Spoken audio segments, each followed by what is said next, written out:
Hello everyone, this is Tactical Tommy. I'm going to try to do a quick tactical tip. Yeah, I know, I say that with sarcasm. Um, for any people who want like tips on like hurricanes and or you live in a state where it gets really gusty or windy and you need something to like brace your door, garage door. I have a French door in the back that I'm going to show you that I brace because it swings outward. Obviously the garage door goes up, but they're very flimsy. If you've ever messed with these before, they're very flimsy, so I like to brace mine.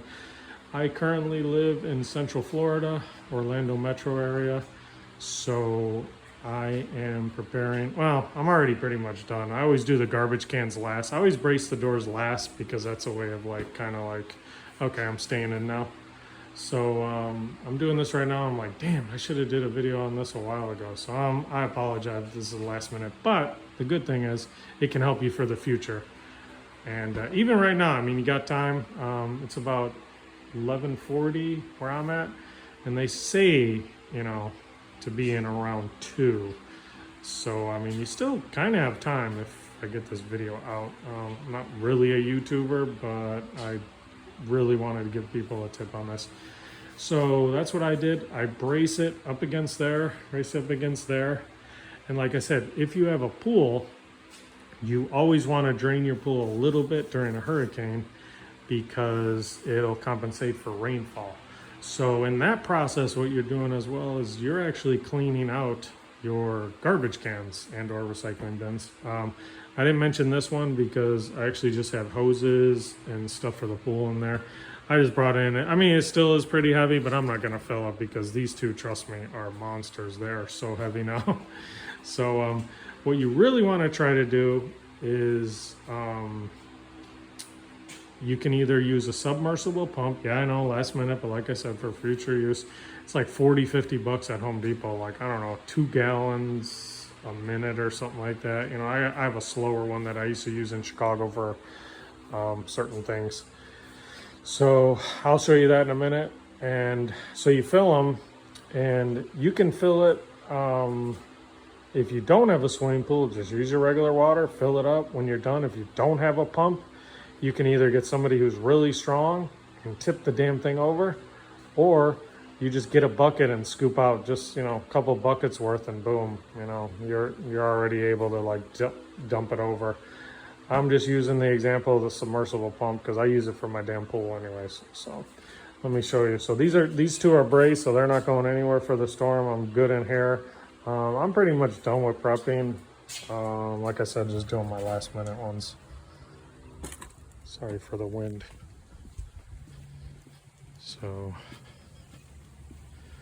come out of here, and when you drain your pool a little bit, as a tip, I try not to drain mine below the skimmer. Could go a little bit more, but it's up to you. As long as your pump's not on. I'm shutting mine off as soon as I'm done with this video. So anyways, a submersible pump is like this, like $40–50 at Home Depot. You hook your garden hose up to it and it sucks from the bottom. I can't remember what the GPH is for this one. Yeah, it's a 6 horsepower, so it's not that powerful. But like I said, I don't use it except for the pool. So anyways, now over here I have French doors. And French doors, if you have them, especially when it's windy, they're not, even though you brace the top bolts and blah blah blah and lock the deadbolt, they still seem a little sketch, not gonna lie, a little sketchy. I mean, it's just common sense. There's nothing in the middle really holding them. Mine don't. I know some do have this little piece of wood in the middle, but still, I don't know. I had those in Tampa and they weren't that, like I said, they're a little sketch. So I'm filling this one up right now. And then what I do is I just pin it up against the door. And then bam, there'll be no, you know, you want to allow a little flex. I think I got like an inch there. That's what my wife says too. So I just leave it like this, and then the storm's over, because I always make like an emergency door over there. If you have to get out, you know, you don't forget with this, you know, you do not want to block yourself in where you can't get out anywhere. I know that would be impossible because you have to come in through a window or something, but anyways, I'm just saying that for anybody who's watching this who's like really high or something. So that's it. Then I fill it up, and like I said, if you don't have a little submersible pump, you can just scoop it out when the storm is done. I don't really recommend you drilling a hole at the bottom. They actually have drill holes on the bottom, but I don't think if you're gonna, right in the center there, I don't think you're gonna dive down in there and unplug it. And I don't recommend you drilling a hole, because if you have to use it for another time.